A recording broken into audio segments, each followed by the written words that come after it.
Abraham Lincoln. Comment ses échecs ont forgé un président légendaire. Avant de devenir l'un des plus grands présidents des États-Unis, Abraham Lincoln a connu de nombreux échecs. Et pourtant, il n'a jamais abandonné. En 1832, Lincoln tente de gérer un magasin général à New Salem, Illinois.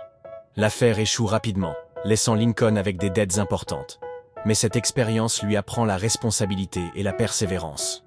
Cette même année, il se présente pour la première fois à la législature de l'Illinois et échoue. Il termine 8e sur 13 candidats. Un premier revers qui ne le décourage pas. En 1843, il tente de se faire élire au Congrès, mais échoue face à John G. Hardin. Il continue toutefois à plaider en tant qu'avocat et à renforcer sa réputation politique. En 1854, il se présente au Sénat des États-Unis, mais ne reçoit pas la nomination, et Stephen Douglas est élu. 4 ans plus tard, en 1858, il tente à nouveau le Sénat contre Douglas. Malgré sa perte, ces célèbres débats Lincoln-Douglas attirent l'attention de tout le pays. Ces échecs répétés auraient pu décourager n'importe qui. Mais Lincoln continue à apprendre, travailler et défendre ses convictions. Chaque revers devient un tremplin vers la réussite.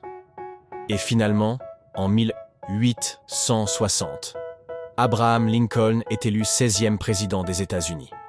Ses échecs l'ont préparé à diriger le pays dans la guerre de sécession, abolir l'esclavage et devenir une figure légendaire.